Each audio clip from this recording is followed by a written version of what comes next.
Well, in 2017, David Brooke was an individual agent. And fast forward to a very, very short time frame, you've built a team that was able to do 650 units. David, thank you so much for spending time with me and going on a journey here and unpacking the wild trip you've been on to support other people, because I know that's what you're about. Yes, sir. Yes, sir. I didn't think it was actually possible, John, to start a team. I remember my first office was, well, or like private office was like a 6x6 room. It had 2 desks in it. So if you do the math on that, it was pretty tight. I had, I was following the model. I had 2 assistants. I had a transaction coordinator and then an executive assistant. And my executive assistant and I shared a desk. And that was pretty fun. I remember I'd move my chair to the corner of the desk and she had the whole desk. And I would just have a sliver and I had like one little area where I'd put my papers, and then my transaction coordinator, she had her own desk. And yeah, we started, and I just remember kind of looking around and I saw other teams and what they were doing, and they were just exceeding me. And I thought maybe one day when I personally can get to that level, then I'll have the ability to pour into other people's lives. And then I just realized one day, John, I was like, you know what? I'm going to start today. I'm going to start pouring into people's lives today. Regardless, I don't have all the answers. I thought I needed to have all the answers. And I was like, I'll do that today and let's see where this goes. So fast forward, and now we've got a team of 52 agents, and yeah, we're crossing that 500, 600 mark in units for the past 2 years. We're really grateful. That's awesome. Yeah. Let's go back to the beginning. Where was your personal transaction count at when you decided, okay, I need a buyer's agent, and not even the fact that maybe you weren't even in the space of thinking I'm going to grow a team. I just need another agent to handle these buyers that I'm dealing with. Where were you at right at that point in time? No, it's a good question. I think that's one of the questions I get asked so many times is people go to the organizational model and they're looking at an organizational model and they're saying to themselves, hey, what's first and what's second, what's third? And just having talked to so many leaders before, I've got leaders who I interact with, they'd say now, hey, I'd start with an ISA as my first one if I could do the whole thing over again.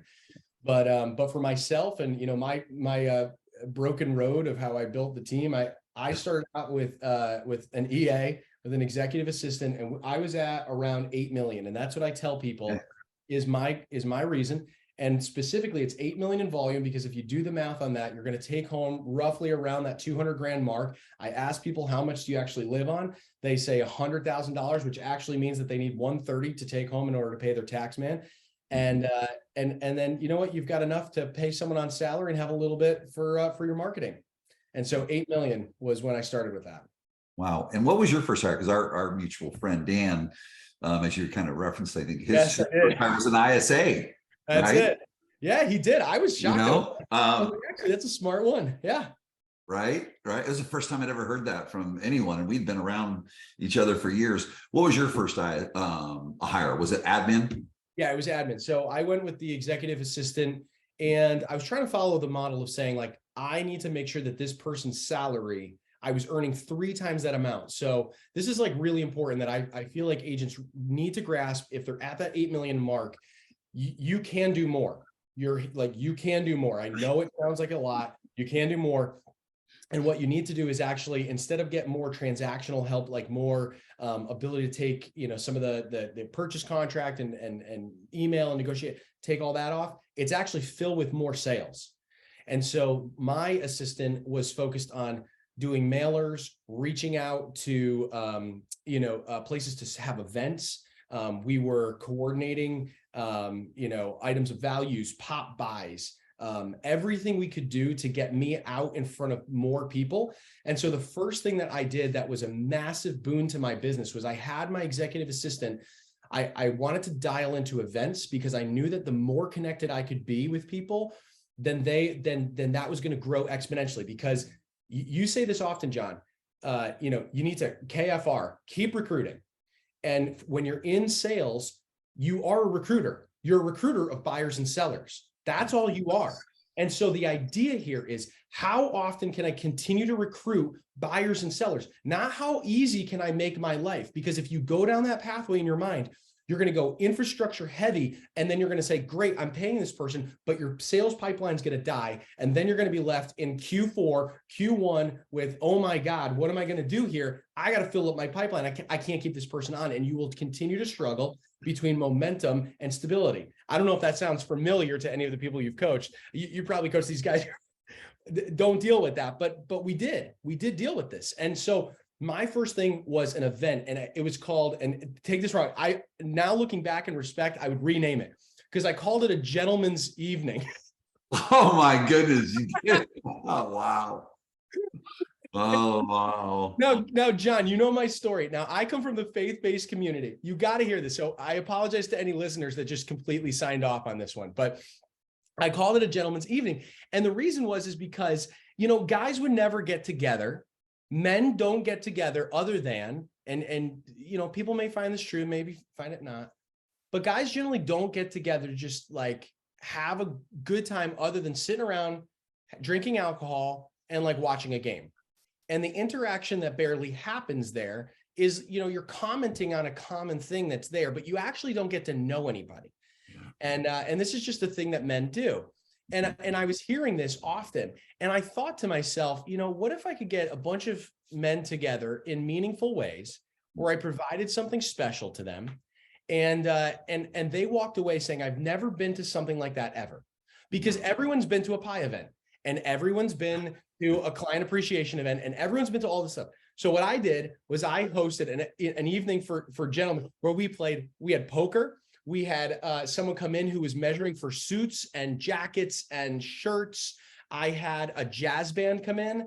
I had a charity where we raised money for children in the inner city of Hartford, which is where I'm out of. I mean, it was really, really cool. And I had guys from Connecticut, where I'm from, New York, Boston, all over were coming in. I was hoping to have around 30 people, and I had over 100 gentlemen show up that evening. Over 100 gentlemen show up.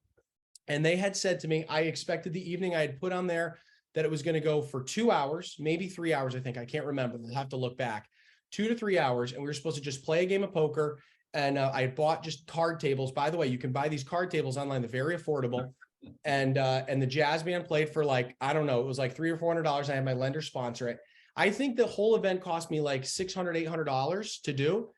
And I walked away with over 100 relationships that night. I met my number one referral partner that night. I met a dear friend who became one of my best friends over the course of that time and kept being a referral partner to me. And that was all because I hired my executive assistant to help me manage an event that it was all focused on recruiting more buyers and sellers. That was it. The rest of it is just transactions and management. We're all in the enrollment business. That's it. That's it. I mean, because then you get them in there, David, this, oh, wait a minute. Now I've got to recruit them to do the work they're required to do to go out and recruit buyers and sellers themselves. Simple, right?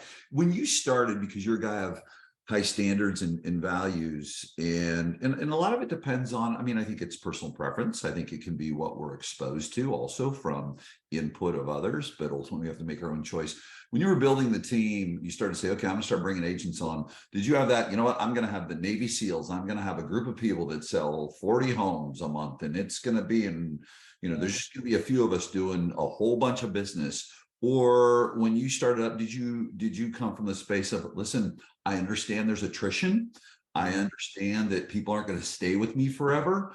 And so I've got to compensate for that. What was when you first started out and started bringing people on? What was your mindset there, or your beliefs? So I had a very mixed, I'll start with my beliefs. My beliefs are that agents don't know what to say, how to say it, and when to say it. So that's my belief. I believe that agents do not know how to say it, when to say it, and what to say. So what I did was I just said, I'm going to sit down personally with every single agent. I'm going to walk through purchase contracts and riders and negotiations and your inspection forms and everything one-on-one, diligently giving you guidance on how to actually increase your sales.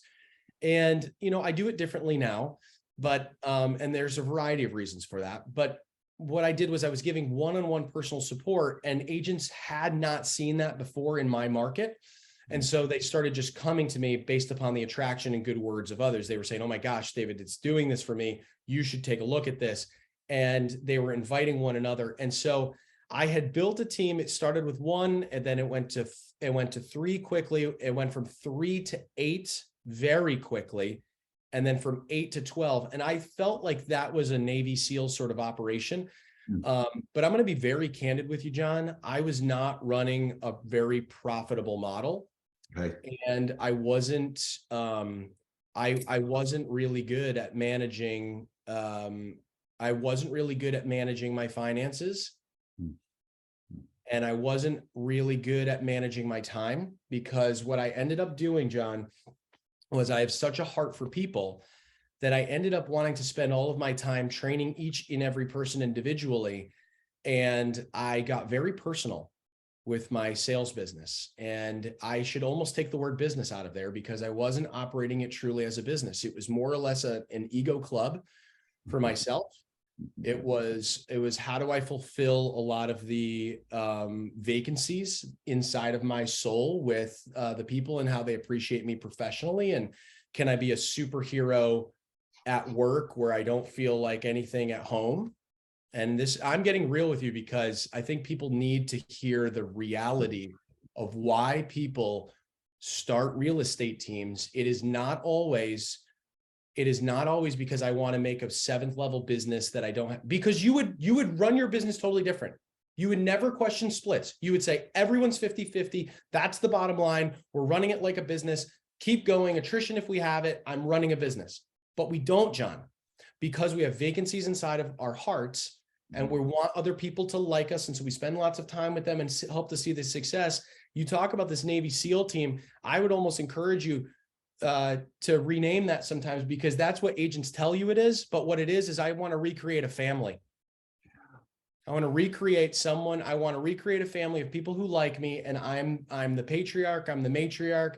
I'm the person of influence who is going to build into people's lives, and they're going to love me. And when I go home and shut the door, hopefully it's a great home life, but sometimes it's just not. And the reason it's not is because we're outside banging on doors all day long, trying to make sales. And I don't know if I'm resonating with anyone who ever listens to this, but let me warn you very clearly, they are not your family, although you can treat them like family. They are your business partners, and you get the opportunity to build into their lives, and they get the opportunity to have you speak into their lives, and they pay you and compensate you based upon what value you bring to them. And anything outside of that is you filling your soul or attempting to fill your soul where you never will be able to. And so, John, like the Navy SEAL model, yeah, I attempted that. The family model is what I tried. But here's what I realized. Is that this isn't true for all families, but sometimes you end up saying, hey, goodbye. And you need to be able to say goodbye well. And John, I did not learn to say goodbye well. And you're probably regretting interviewing me. You're like, holy crap, this guy's talking about stuff. Cut it. Good. Yeah. Got it. Well, here's the honesty, man. Here's the honesty. What most agents need to hear is that, you're going to have attrition. You're going to have people leave. And if you do not have standards, and if you do not have that, you're going to move your bar for standards to fit the people so you can keep them around you, because you didn't want them there because of a business operation. Otherwise you'd say bye. You want them there because you want a family, and you want to fill that up, and you have a hard time letting them go. So maybe you've seen that before. Yeah, maybe once or twice. When did you have that discovery? Was it one of those things where, a lot of people, it's just pain, or it's a life experience, or it's a coach or consultant or a peer, as you have many that you interact with in mastermind. When did you have that discovery of, holy smokes, I am playing codependent here? So I had heard from other team leaders around in the area, hey, you're just going to have attrition. I wasn't having attrition, none of it. I didn't lose. I think I lost only members that I had said, you know what, you're not doing anything on the team. Like you really need to go. We weren't getting along for whatever reason. They weren't a good fit culturally. I had only said goodbye to those people, or people who moved, or people who just got out of the industry. I'd never seen someone actually like leave my team. And it wasn't until I flew out to San Diego to meet you and Dan, and I had a huge life event happen. Not only did I learn a lot there, but I had a huge life event happen.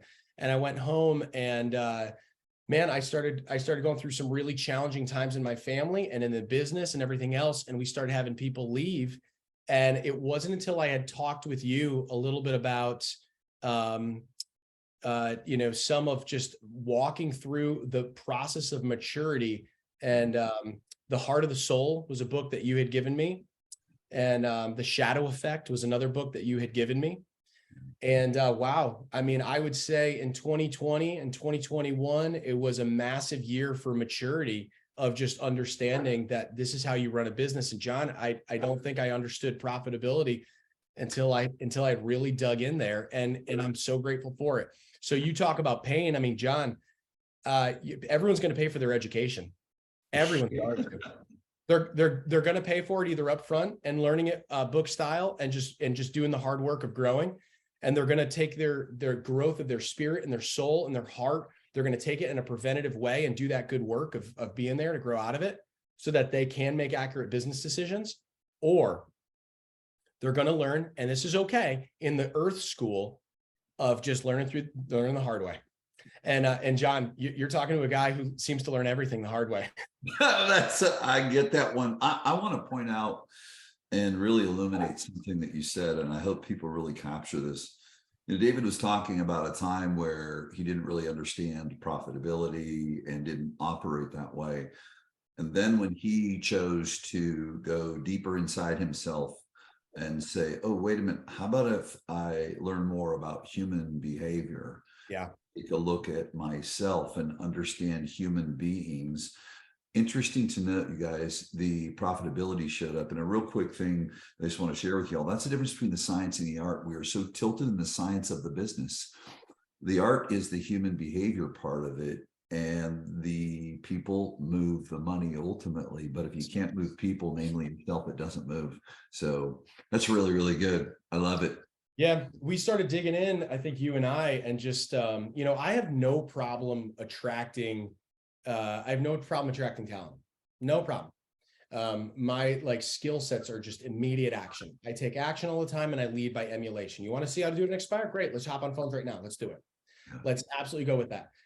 What I had trouble doing was disassociating that personal and getting in on the business. And you definitely walked me through that in a way that now I actually, and this is so important, you take a level of maturity and step it up and honor people by raising them up with that level of accountability. And I've said this before in a couple of other arenas. Accountability isn't calling you out. Accountability is just calling you out. And it's okay to do that for people. And it felt like accountability used to be, well, I'm going to call somebody out and they're going to leave me because I called them out. But instead, accountability is calling them up to all of who they can be. And I've really embraced that over the last 2 years, and it's been remarkable in other people's business to see them around me really succeed because you continue to call them up. Well, I'm stealing that one, so you will be watching that on videos. I've never heard that before. We've been friends, and I was that way. We've had the opportunity to work together for a while now, but it becomes a friendship to me. And I always said accountability is the highest form of love, but accountability, hear that, you guys? Accountability isn't calling someone out; it's calling them up. It's beautiful. So when you take a look at now, as you had that, that evolution of emotional maturity and emotional intelligence, and voila, it dictates more transactions every single time. Let's go inside of your business right now and just some structure pieces to it. Is if you were to look at, you take a look at that 650 unit year that you had, what percentage of that was business that agents went out and generated? And what percentage of that was either a Zillow or a pay-per-click or online lead? Just so people can see, how the structure of your business looks. Yeah, it was heavily weighted towards sphere of influence. Okay, so let me break down how I teach. I teach business this way. Sphere of influence, it's six ways that you can grow your business. Sphere of influence, online leads, business to business, neighborhood marketing, niche groups, and distress sales. I market in all of those. And we'll talk about distress being it's not an arm's length. Like relocation is not arm's length fully, because there's a strong motivation to the other side that I have to move. Something's involved. A short sale, not arm's length. REO, not arm's length. Short sale, whatever it is. But in our sphere of everything aside from online leads, and what we talk about with online leads is we break that down deeper. It's not just Zillow, it's not realty.com, it's not, whatever these other websites are. It's also social media and gaining business through a digital aspect, your IDX, your ClickFunnels, whatever that is.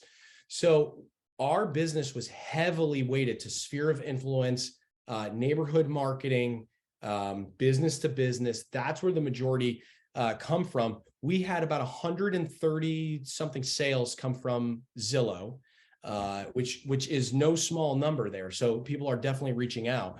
But the majority of it was online, was sphere of influence and business to business, neighborhood marketing, et cetera. Wow. Wow. So, and as time continues on, what would you see? Let's take a look at, because certainly you're very diligent in doing your business plan and your projections.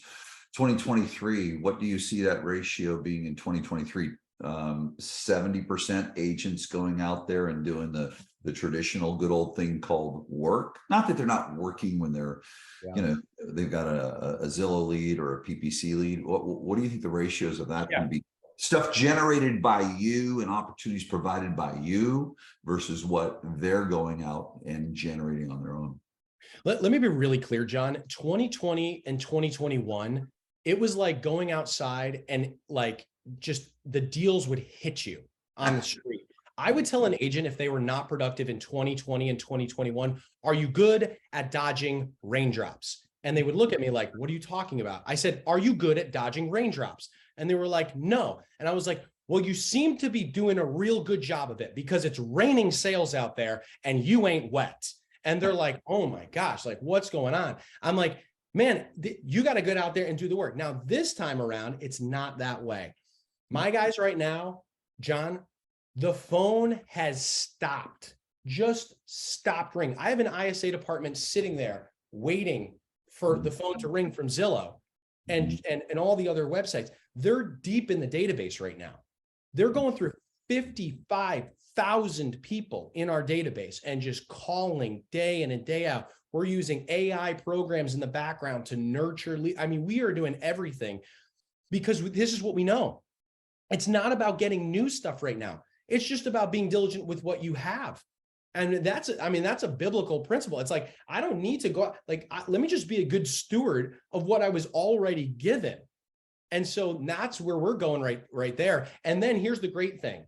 Here's another principle. Tim who doesn't have, more will be taken away from him and given to the person who does. So we're taking that principle and we're going after the expireds. Hey, great. I'm so sorry that you had an experience over here where someone didn't tell you the truth. We're happy to tell you the truth here at Brooke Team and give you the 14 steps to success in order to sell your house. Do you have an opportunity this Friday at 4:00 for us to meet with you? So we're going after expireds hard. And guess what? I think it's going to shift in February and March, and things are going to pick up in different ways. But right now, man, we're hitting the phones. We're doing expireds, man. Really good. Let me ask you this. Have you, unfortunately, you look at these last 3 years you're referencing, 2021, 22, people that came in the business during that time frame. Hey, it was great when you came in, but now it might not feel that good. Are you finding that people that have hit some big numbers in those time frames that you're really having to retrain them, and some of them are absolutely resisting? And David, I love you. I know the environment that you have. I love you. I love this business, but I'm just not willing to work the way the market's required. Are you having some of those experiences with people, and what are you doing with it, if so? Yes. Okay. So the majority of people are responding well to the direction. And this is what I'm saying. I gathered the whole team together and I looked them all in the face. I said, there's good news and there's bad news. The good news is that there's bad news. And the bad news is that the market has completely shifted, which means the game board has changed. And every time there's a game board that changes, you're going to have an opportunity to make more money. And let me explain. There's what's called first adopter advantage. Mhm. It's the first person to the table. I said, do you remember back in 2019, 2020, when we were having to bid in multiple offers and we just realized that, you know what, let's get creative and get the contractors in on a showing and give them the, you know, the confidence that, you know, the property's in great shape, or get the home inspector in on a showing so we could bid with no home inspection. Remember when we learned that faster than any other team? And they were like, yeah. And I was like, remember when we started making more sales than anybody else, less showings per contract? They were like, yeah, I remember that. I was like, that was first adopter. We got there first. I was like, here's the good news for you. Everyone else is going to take a back seat for at least 2 to 3 months. And they're going to go, what happened? The phone stopped ringing. I guess everyone's just on vacation. We'll come back in March. I said, we're not going to be doing that. Well, it looks like I raised my hand. It's all right. Not going to be. It's just, hey, We're just giving an amen. declaration, brother. We're not going to be doing that. We have the opportunity to be first to the table and hit the phones and get the guys who were off market and couldn't figure out what's happening, and their agents are not telling them the right thing. You got that opportunity. Now, there are some agents, John, that are saying, well, you know what? I think I'll just sit back on this. And we're watching. And I tell them honestly, I said, dude, I know what my monthly mortgage payment is, $3,200 a month to Chase Bank. Chase is not changing my mortgage payment because the market shifted. It's not. What bank are you with? Shell Point. What bank are you with? Bank of America. Are they changing their monthly mortgage payment because the market shifted? No. Cool. Shift your strategy. And they're like, okay, cool. Shift the strategy. So that's what's happening, man. If they're not responding, go ahead. If they're not responding, they're gonna be broke. And I think, you know, we're really clear about this. We measure because we care. If you don't measure, you don't care. When you're little, I have a little girl, she's 4 now, actually, as of last week. She can't wait to walk over to this big, you know, ruler that I have on her wall. It's a big wooden ruler, and it shows how tall she is. And we mark that I swear it's every other day. She's like, did I grow? Did I grow? Did I grow? And you love to, because she loves the growth. She can't wait to measure. But agents feel like, man, you're inspecting me, and inspecting feels like you're looking for fault. And the reality is we get the honor to tell people, you know what? You know why we refine gold? So we can take out the impurities. We don't refine gold and put it through the fire so that we can just be mean to it. We go so that we can take it out. That's what the refiner's fire is all about. And man, I can't wait to see the pure gold that comes out on the other end when we do the hard work of inspecting and raising you up to that next level. And man, some people move towards it. And you've said this well, John. You know, those who move towards accountability, that's leadership, and that's growth. And people who move away from that, once again, dude, I'm gonna keep going back to the heart. It comes back to a heart issue, man. It's like I just can't deal with that. And so, man, I'm very excited for those who are okay, even eager to move towards a place of accountability, because those are the overcomers, and those are the ones who are going to succeed in any market, not just this one. Yeah, really good. Well, and you know, that takes us back a couple of things. Looking at the current environment that you're in as a leader, but then also a passion of yours. You know, and I would comment to people, and I want to go a little bit deeper on this, is that you have a real passion for teaching.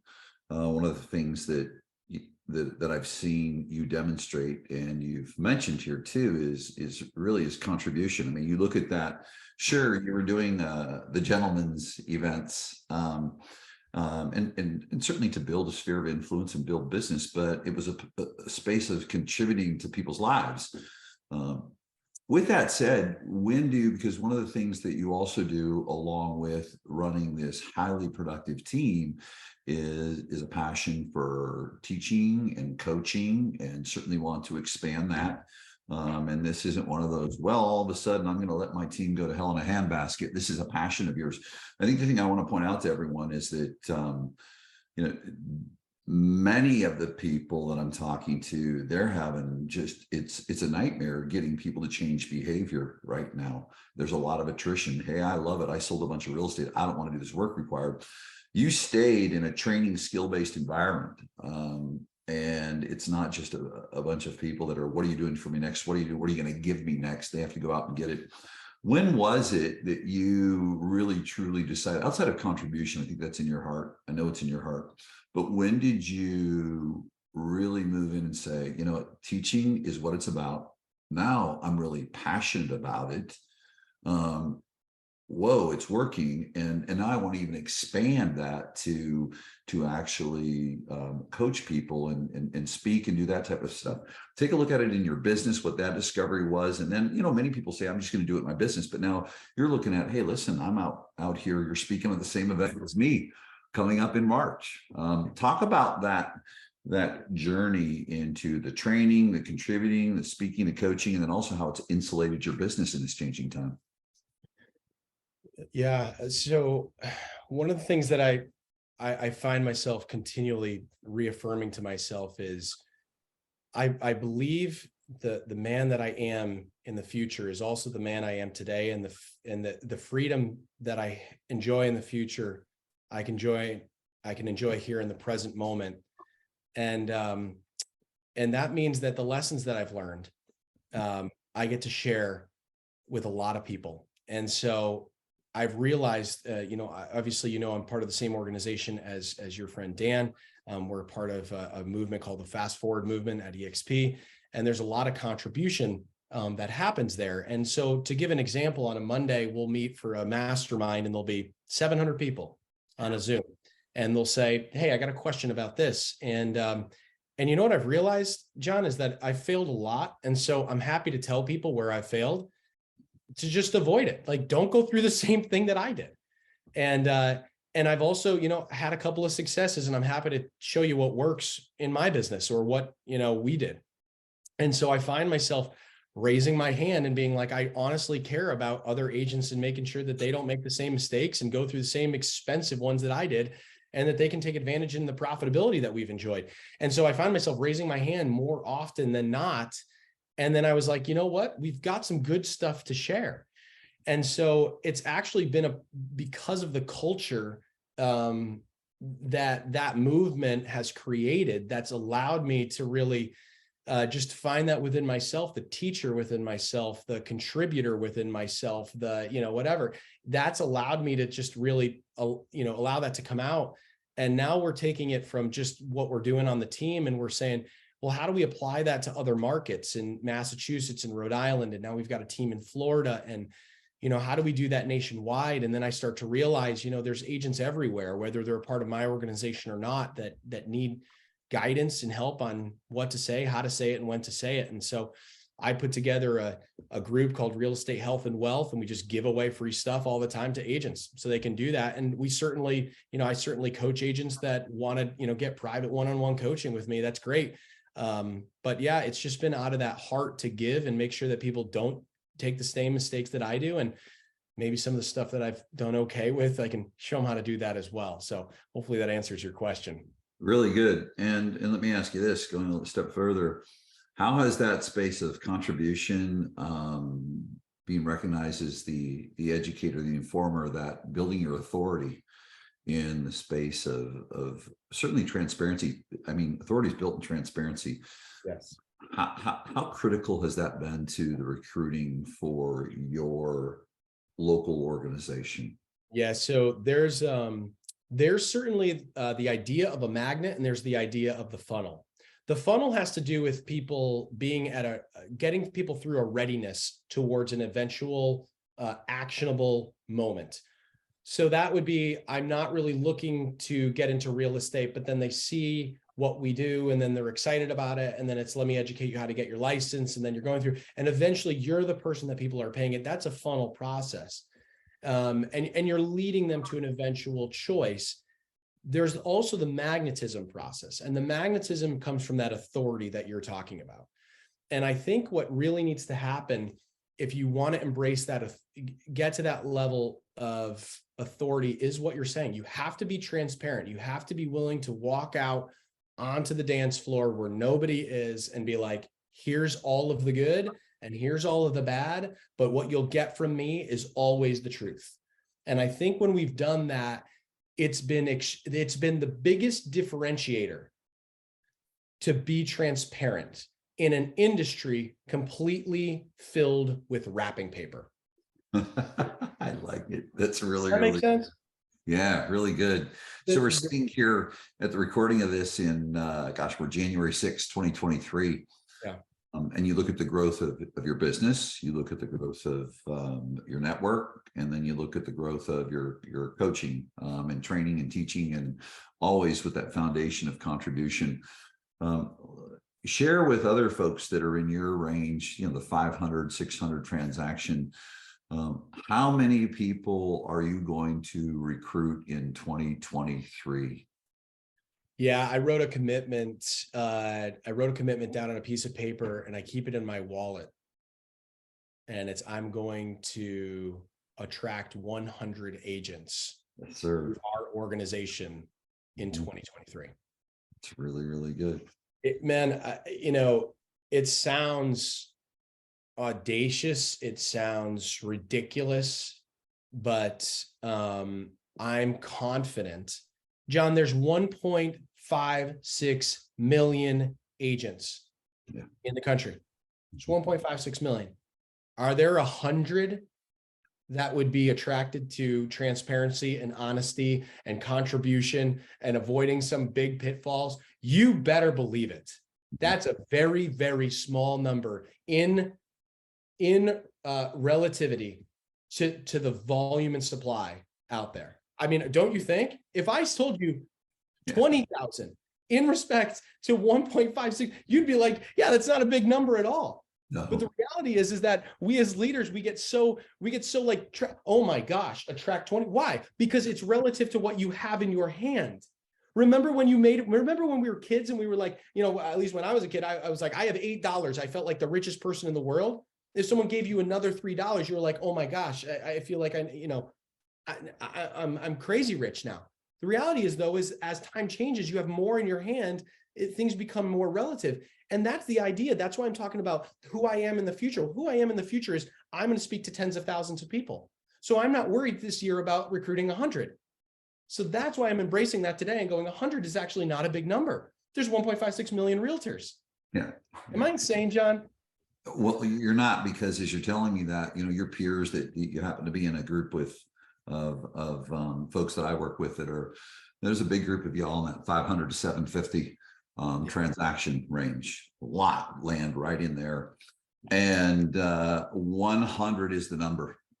I mean, this week alone, this is I do my calls Monday through Thursday with all of your peers and folks in our group, and it's 100, it's 100 and 100. And what's so interesting, a year ago, it would have been 30-ish maybe, but they saw that, okay, people move the money, just like you saw that profitability isn't in the spreadsheet or the P&L. Profitability is in the human experience.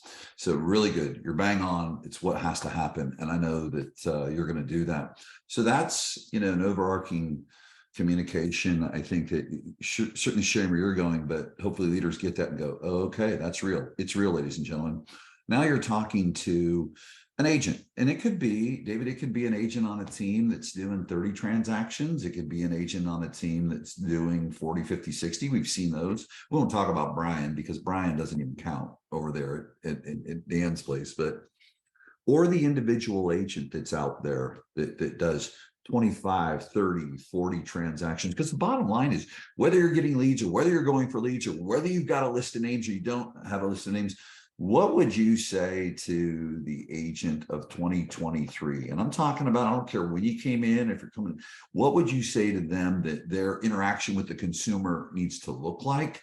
What the frequency is, what type of communication, what is the psychographic of today's consumer that they're trying to move from here to buying a home, and what's their work going to look like just from an overarching space? What's going to require of the agent? John, I use a couple of examples to really try to get through. I feel like if I teach through analogies, somehow it sinks in. Have you ever been in the pool and you wanted to get someone else in the pool? It is the worst experience in the world if you throw water at them. They will never get in the pool. They will say, stop bothering me. Right. And agents are doing that. They're in the pool. They're in the market. Let's make this the analogy. The pool is the market. Let's buy and sell. And agents are swimming around in it. And they take some water and they throw it at the people saying, you know, I don't want to get in the pool right now. I don't want to get in the pool. I'm scared of it, whatever. You're throwing water at them and they're going, no, what do I mean by that? You're out there yelling at them. Right now's the opportunity. Right now's the this, right now. Like you're just yelling at people. And you're surprised as to why the phone's not ringing. And the reality is what you would want to say is you'd want to be a salesperson.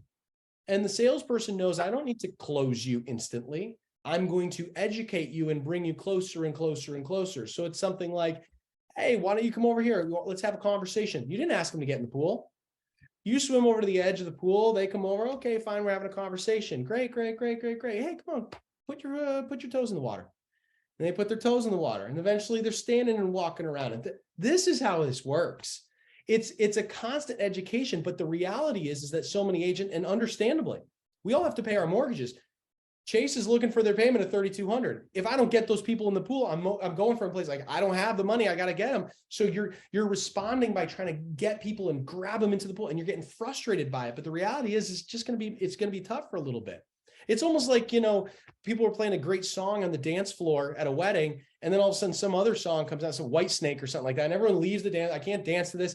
They go to back. They can't do anything. And now it's like, you know, some Nelly comes on and you want to go to the dance floor again. You're like, should I be the first person? That's exactly what's happening right now in the market. The buyers are going like, well, I don't want to be the first. Is this bad for me to get back in? And so I think it's really just, it's an education. You got to tell the stories of people who are buying houses right now. You got to say, hey, this is the experience that they're having. You know, it was really shocking. They thought they were going to have a monthly mortgage payment of this. They ended up buying right within their comfort zone. You know, they thought they were going to be into a multiple offer situation. They got the house for $60,000 less. You know, they thought they were going to have, and re-educating with all that. And here's the deal. Posting on your social media once that you sold a property doesn't convince anybody. Right. This just sold, just listed garbage doesn't convince a single soul. Right? You ruined my hopes of being a top producer, David. Yeah, that doesn't work. But what does work is telling a story in video or telling a testimonial from a client who just bought a house today, and writing an email that goes something like tears of joy, and putting that as a subject line. And someone's like, well, what the heck is tears of joy? And telling the story about, a couple, Stephen and Sarah, who just bought a house with us down in Shelton, Connecticut, and they sold their condo in Derby and sold it for far more than they thought they could, and actually ended up getting a great price on another house and in a monthly payment that works for them. And the seller paid down their interest rate for 3 years, right? Like that's a great story. And they got tears of joy, and you show a picture of them and their family. That's the story that all of a sudden says to somebody, you know what, actually our family does want to move. And you know what, we're going to do this. And people are on the dance floor and people are in the pool, or whatever analogy you want to use. Does that make sense? It's really good. And I think it's no longer raining outside. Nope. So it's going to require more. It's going to require a consistency and a commitment. But I think most importantly is that messaging. So really, really good. You and I could chat for days, and I'm sure as we continue our journey together, we'll come back and do this again. What is one thing from whether it's from a leadership in business or a leadership in life or both, that you would say to whether it's a team leader, just the human beings that are in the real estate business that are watching us? What's one piece of advice that you would give to them that you strive for daily yourself in your life or business? Yeah. So John, if there's one thing, there's a zillion real estate coaches out there. There's only one John Cheplak, right? Oh. And that's because you speak to things in truth. And so I'll tell my truth. If you follow me, if you look me up on social or whatever it is, I am the guy who talks about people's hearts. That's what motivates me. That's where I go to. I came up from a background in the faith-based communities. And I think I'm going to always talk about the heart. And this is my thing that I'd say. I wrote a post the other day about how the mind serves the heart. And you say this often, it's the heart chooses and the mind justifies. Yeah. And I believe whoever's listening here, whether you are a solo agent, you are a team agent, you are a team leader, whether you're a father, a mother, it doesn't matter. The mind serves the heart. You can choose in your mind all day long your goals, your plans for 2023, what you want your family to look like. Get your heart right. Do the hard work of using rest as a powerful weapon to listen to your heart and what it's saying. I know this sounds really touchy-feely, soft and fuzzy, all that other stuff, but it's the fears in your heart that keep you from your goals.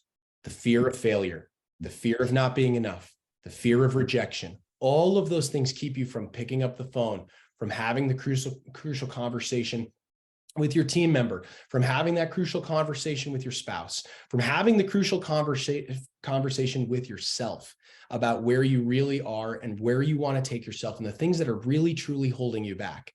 So if I could give you advice, hear this, is that the mind serves the heart. Do the hard work for yourself of listening to where your heart is at and get it right.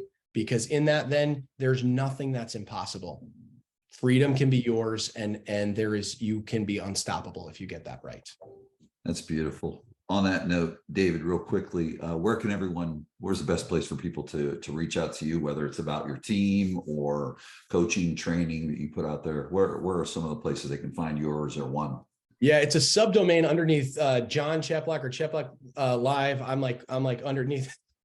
Just kidding. I've got davidbrookcoaching.com. You can certainly check me out there. I host boot camps that people can buy. I got 10-week step-by-step video process and like all the things you were never told in the real estate industry. You went through PMP. They never told you how to show a house, all the materials that go into it. They never taught you about mortgages in this way. I got things on there. I do private coaching. And if you want to look at joining our team, you can certainly go to brookgrouprealestate.com.